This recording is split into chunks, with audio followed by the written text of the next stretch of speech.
वंदो अवधपुरी अति पावनी, सरजू सर कली कलुष लसावन। अब अवधपुरी की वंदना की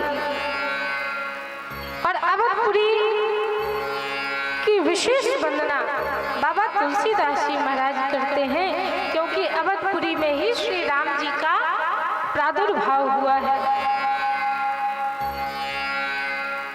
आप लोगों ने अवधपुरी का दर्शन किया है? कौन कौन गया है अयोध्या धाम? बस इतने ही लोग गए हैं। अच्छा, जो नहीं गए हैं, अभी तक नहीं जा पाए हैं, वो कभी जाएं और अवधपुरी का दर्शन करें। अब तो वहाँ राम जी विराजमान हो चुके हैं, भव्य मंदिर बन चुका है। अब नहीं गए तो फिर कब जाओगे?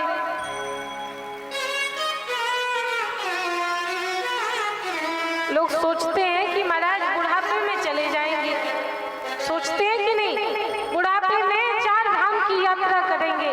अब महाराज बुढ़ापे में कोई 4 धाम की यात्रा कर सकता है भला? बुढ़ापे में हाथ पैर तो चलते नहीं है, 4 धाम क्या घूम पाओगे? क्या दर्शन कर पाओगे? बुढ़ापे में जाएंगे, भगवान की भक्ति करेंगे। बुढ़ापे में कौन भगवान की भक्ति कर पाता है महाराज? बुढ़ापे में कौन भगवान का नाम ले पाता है? बुढ़ापे में तो महाराज कभी हाथ में दर्द, कभी पैर में दर्द, कभी गर्दन में दर्द, कभी पीठ में दर्द, इतने सारे दर्द कि महाराज वो दर्द ही देखते रहोगे, कभी भगवान की भक्ति तो कर ही नहीं पाओगे। कर पाओगे क्या? बूढ़े हो जाएंगे तब भगवान का नाम लेंगे। काहे को भगवान के सामने जाकर झूठ बोलते हो? भगवान के सामने जाएंगे और कहेंगे भैया हे प्रभु, हम तो अभी काम काज में व्यस्त हैं, बुढ़ापे में आराम से सुकून से सारे घर के काम कार्यों को छोड़कर भगवान की भक्ति में मन लगाएंगे। हे प्रभु अभी तो क्षमा करो, बुढ़ापे में आपकी भक्ति करेंगे। अच्छा, भगवान भी सोच लेते हैं कि चलो अभी नहीं कर रहा है तो बुढ़ापे में तो करेगा। अभी नहीं कर रहा है तो बुढ़ापे में करेगा। लेकिन बुढ़ापे में व्यक्ति जो जीव होता है उसे अपने आप से ही फुर्सत नहीं मिलती महाराज। स्वयं का तो ध्यान रख नहीं सकती, भजन क्या खाक करोगे?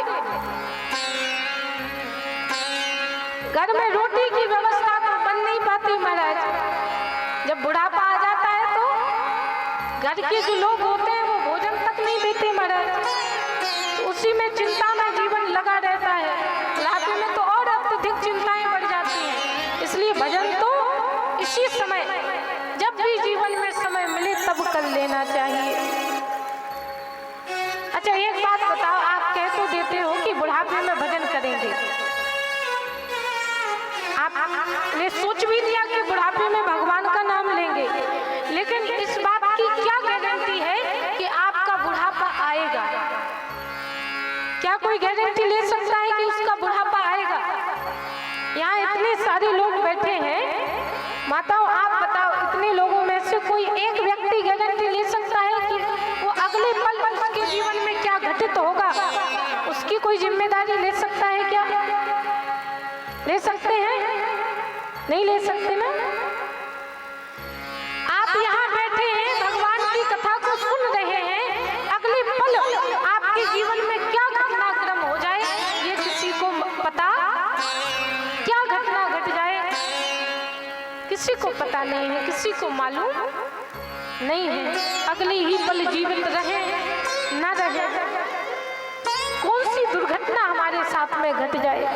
भगवान ना करे किसी के साथ में दुर्घटना घटे, लेकिन अगले एक क्षण का भी हम और आपको पता,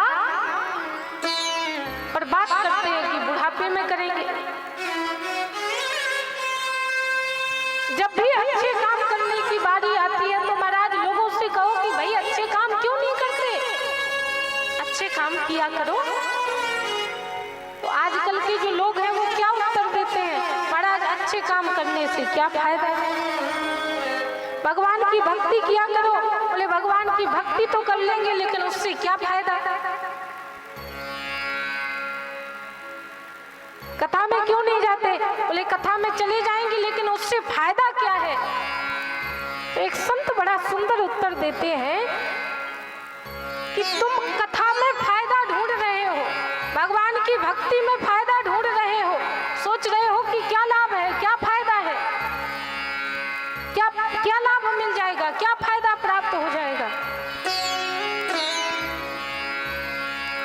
जो दिन भर ताश के नाम पर जुआ खेलते रहते हो, कभी सोचा कि उससे क्या फायदा।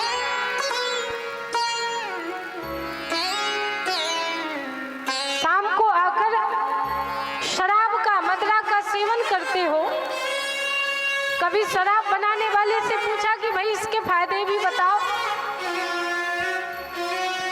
पूछा कभी किसी ने। उसको तो आराम से गटागट पी जाते हो और पीकर अपने आप को बड़ा धन्य मानते हो, उसमें तो कभी कोई फायदा नहीं पूछता। बुरे काम करने के फायदे नहीं पूछते महाराज कि इससे क्या फायदा, अच्छा काम करने के लिए कहो तो फायदा बताओ, इसके क्या लाभ है, कथा सुनने से क्या फायदा। अरे भाई फायदा हो या ना हो, भगवान ने इतना बड़ा मनुष्य शरीर आपको दिया है, तुम्हारे पास 2-5 मिनट नहीं है भगवान की भक्ति करने के लिए, तो तुम्हारे जीवन को धिक्कार है महाराज। हम मनुष्य जीवन प्राप्त कर कर भी, आप जानते हैं मनुष्य जीवन कब प्राप्त होता है, ऐसे ही आपको प्राप्त नहीं हो जाता महाराज। करोड़ों करोड़ों जन्मों का जब पुण्य एकत्रित होता है तब जाकर यह मनुष्य जीवन प्राप्त होता है, और तभी जाकर यह राम कथा आपको सुनने को प्राप्त होती है।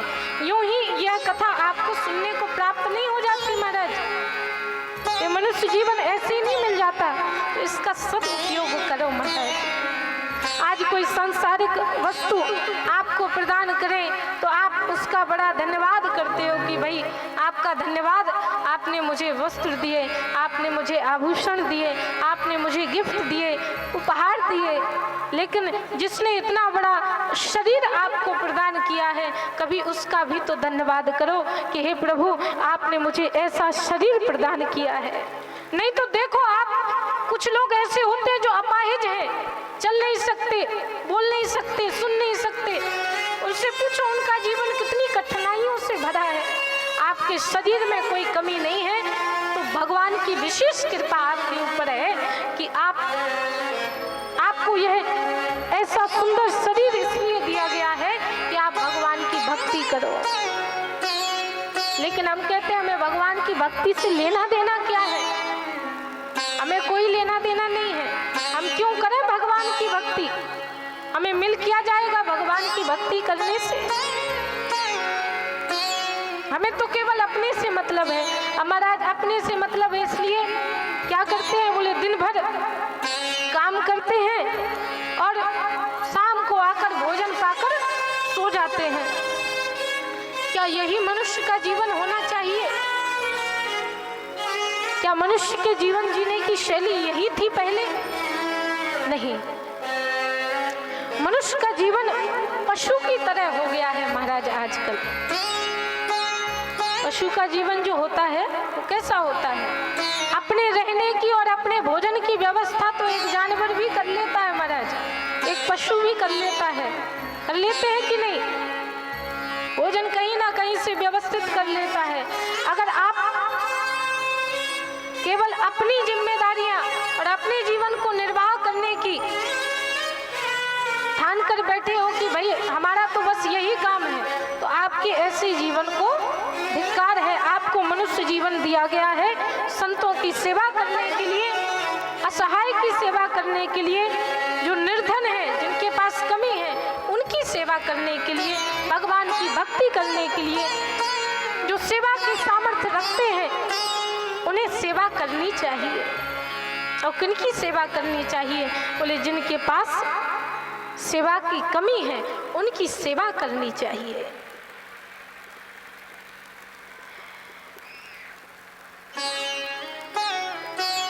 लेकिन आजकल का जो मनुष्य है वो तो अपनी ही अकड़ में जी रहा है महाराज। जो है सो हम हैं, हमें किसी से कोई मतलब नहीं है। लेकिन अकड़ा हुआ कौन होता है?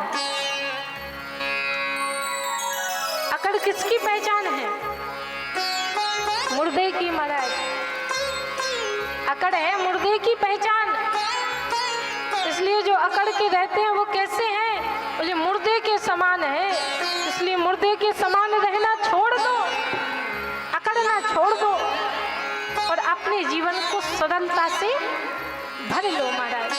तभी जीवन का कल्याण हो सकता है, नहीं तो जीवन का कल्याण नहीं हो सकता।